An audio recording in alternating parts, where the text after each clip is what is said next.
All right, guys, welcome to Stack episode number 7. These things are adding up very fast. Thankful to be back with you. Okay, we're talking about being a value add person today. The first time I heard this concept was 2 years ago. I was driving a guest of my company's to the airport. I'd picked them up. We'd gone to an event. And then over the course of a couple of days, we started chatting, telling stories.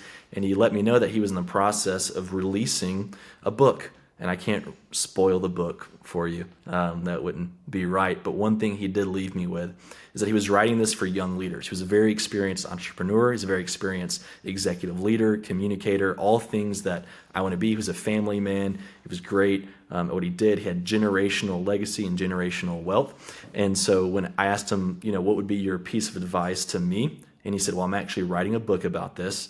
And the number one piece of advice that I can give, Josh, is for you to become a value add person in all circumstances, in all situations, no matter what you do. If you're the janitor, be a value add person. If you're the executive, be a value add person. If you're a middle manager, be a value add person, and you will have long-term success. You don't want to be value neutral or even value negative, right? Obviously, you want to be value add. How do I add value to this organization, to these people, to my teammates, to people who report to me, and everything that I do? I have 3 ways that we can do that today.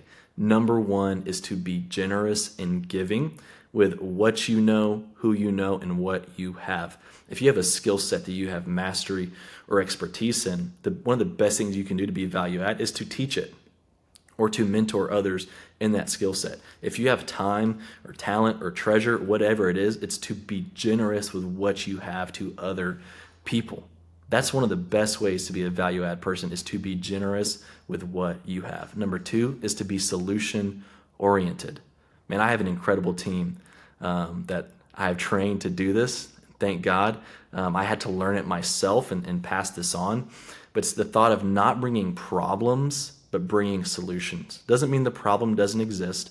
Doesn't mean that I shouldn't bring the problem up. It's just that when I do see a problem or I do see something happening or a situation, I don't just come with a problem. I also come with a solution that I have thought through, that is actionable, that I can pitch and get a yes or no on. No leader wants problems to be brought up to them all day, right? It's not their job to solve all the problems in the world. The reason you're on the team as part of the organization is to see the problem, react to it in an appropriate manner, and to bring solutions to the table that can then be actioned out and executed to solve the problem. So be solution oriented, not problem oriented. Doesn't mean we don't see problems. Doesn't mean that we don't walk in the room and see things that need to change. It just means that we are bringing an extra level and an extra layer of thought and processing to bring a solution. Number 3 is to be steady. Back to problems. Problems are going to happen. Things are going to go wrong in your industry, your sector, your job, whatever. It doesn't matter. But in those times, you have to be steady, especially if you are a leader. People are looking at you. And a lot of times people freak out, or companies freak out, because the leaders freak out.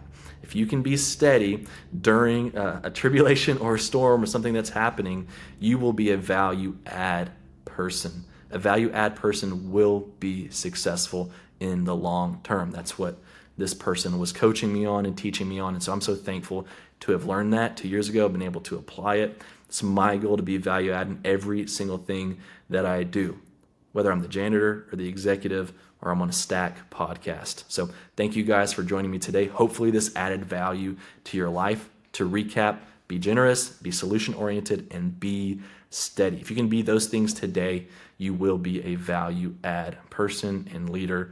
And I can't wait to see you guys tomorrow. Have a good one. Goodbye. Go crush it today. All right, go apply this and let's crush this thing together.